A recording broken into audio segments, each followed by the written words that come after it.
Bahan baku kedelai sampai tahun 2013 ini sebagian besar masih tergantung dari impor.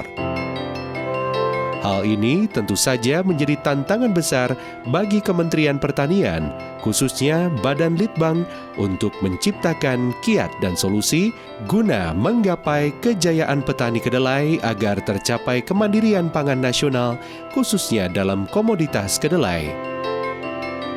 Untuk ketahanan pangan secara nasional, terutama pada tanaman kedelai, sudah tersedia TBM milik petani 52.866 hektar. Sedangkan milik PTP itu 32.866 hektar.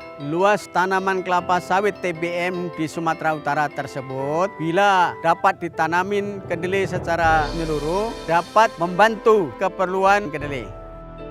Data Dirjen Perkebunan tahun 2012, Indonesia mempunyai areal kelapa sawit seluas 9.074.621 hektar. Bila kita hitung minimal areal tanaman belum menghasilkan atau TBM 20% atau 1.800.000 hektar bisa dimanfaatkan dengan tumpang sari kedelai varietas Anjas Moro, maka akan tercapailah ketahanan pangan nasional untuk komoditas kedelai. Di Sumatera Utara, Badan Litbang Pertanian telah merilis 6 varietas unggulan, yaitu varietas Wilis, Arkomulyo, Kaba, Anjas Moro, Grobogan, dan Sinabung untuk dicoba dibudidayakan di lahan sela atau tumpang sari dengan tanaman utama pohon sawit. Saya menanam kedelai Anjas Moro ini di lahan tumpang sari di sawit. Jadi kita bikin rata-rata hasilnya 2 ton.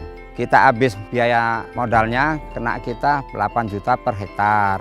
Sampai sekarang ini kalau 2 ton harga 7.000, kita udah bisa mencapai keuntungan itu 6 juta per sekali tanam kedelai. Jadi 6 juta bisa kita manfaatkan di lahan kelapa sawit yang masih bisa ditanamilah untuk kedelai ini.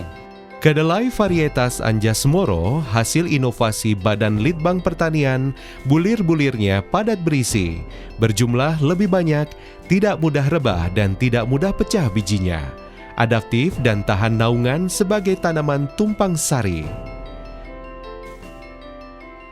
Pada kesempatan ini kami melaksanakan pertanaman varietas Anjas Moro.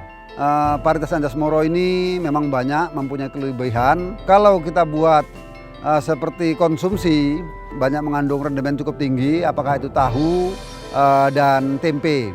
Jadi untuk sampai saat ini, walaupun banyak varietas-varietas lain, pada saat ini kami masih mengutamakan atau memprioritaskan tanaman kedelai varietas Anjas Moro. Varietas Anjas Moro bisa memproduksi dalam 1 hektarnya itu kurang lebih 2,5 sampai 2,8 ton per hektarnya. Tentu saja petani kedelai harus memenuhi SOP dari pihak perkebunan, yaitu jarak tanam kedelai minimal 1,5 meter dari tanaman utama kelapa sawit.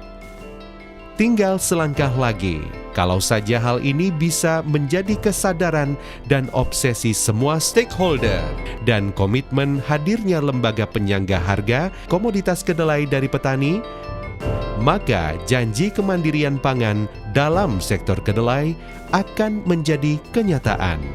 Semoga.